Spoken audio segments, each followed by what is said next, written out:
She was just 23, a teacher's assistant, a nursing student, and a young woman with dreams. But on February 1st, 2021, Sandra Birchmore was found dead in her apartment in Canton, Massachusetts. What was first ruled a suicide would unravel into a disturbing tale of betrayal, abuse, and a decade-long manipulation by someone sworn to protect.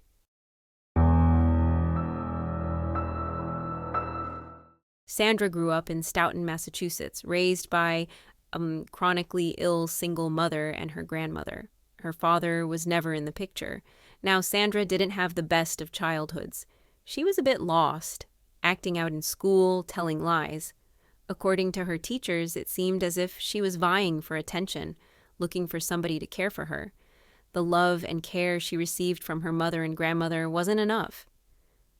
When Sandra was 12, she learned about the Stoughton Police Explorers Program, a mentorship initiative meant to inspire youth toward law enforcement careers. Since she was interested in becoming a police officer, Sandra quickly decided to join the Stoughton Police Explorers Academy.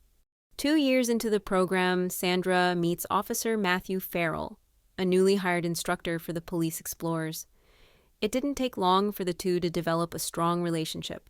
They would often meet at the public library, where Matthew would ostensibly help Sandra with her homework. The two also became friends on Facebook. To the outside world, it seemed that Sandra had finally found someone, a mentor who would look out for her and take care of her. Fast forward to February 2021. Sandra's coworkers called the police when she failed to show up for work for a few days. Canton police officers went to Sandra's apartment and discovered her body seated on the floor in a reclined position with a duffel bag strap tied around her neck. The strap was connected to a closet doorknob. When the police investigated Sandra's death, they quickly learned that the last person to see her alive was Matthew Farwell on February 1st. Aside from text messages between the two talking about his visit that night, surveillance footage also showed Matthew arriving at Sandra's apartment at 9:14 p.m.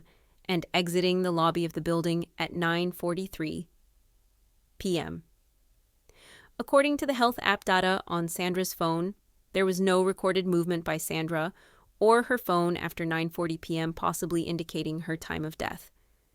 When interviewed, Matthew didn't deny that he had a sexual relationship with Sandra. He claimed that it only began in 2020 and that he only had sex with her 2 or 3 times in the previous year. And while he admits to being at the apartment on the night of her death, he denies having anything to do with it. In early May, the medical examiner stated that Sandra had unalived herself. It seemed that the case was closed, but Sandra's family and friends refused to believe that Sandra had unalived herself. While cleaning her apartment, they discovered that she was in the middle of doing laundry at the time of her death. They found a homemade sign with the words, "Congratulations, you're going to be a father," along with an ultrasound photo. They also found a new baby stroller still in its package and other baby items that were recently delivered. Upon further investigation, the police uncovered a trove of text messages that revealed a deeply disturbing relationship between the two, which started in 2013, when Sandra was only 15, just a month before he got married. Not in 2020, as Matthew had claimed, and this relationship continued on for almost 10 years, with the two of them often meeting up when Matthew was on duty. Not only that, police also discovered that Sandra also had a physical relationship with Matthew's twin, Officer William Farwell, and the former Deputy Chief Robert Devine. All 3 men, the Farwell brothers and Devine, violated their oaths of office and should never have the privilege of serving any community as a police officer. Through a sustained and deliberate combination of lies, deceit, and treachery, they violated the policies and the core values of the Stoughton Police Department, not to mention human decency. Still, the ruling of the medical examiner remained the same until the FBI got involved. A second autopsy was conducted on Sandra on June 18, 2024, and it was concluded that Sandra's death was a homicide by strangulation. A third autopsy in August came to the same conclusion. Matthew was subsequently arrested and then indicted by federal authorities on 1 count of killing a witness or victim. According to U.S. Attorney Joshua Levy, Matthew murdered Sandra when he found that he could no longer control her like before. She kept threatening to tell his wife about the affair if he didn't comply with her demands.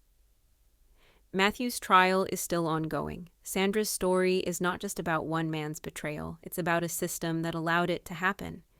Sandra Birchmore deserves to be remembered, not for how she died, but for the strength she showed in life. Let Sandra's story be a wake-up call for accountability, for reform, for justice. Thanks for watching. Don't forget to like, subscribe, and hit that notification bell for more true crime stories. Until next time, stay curious, stay safe.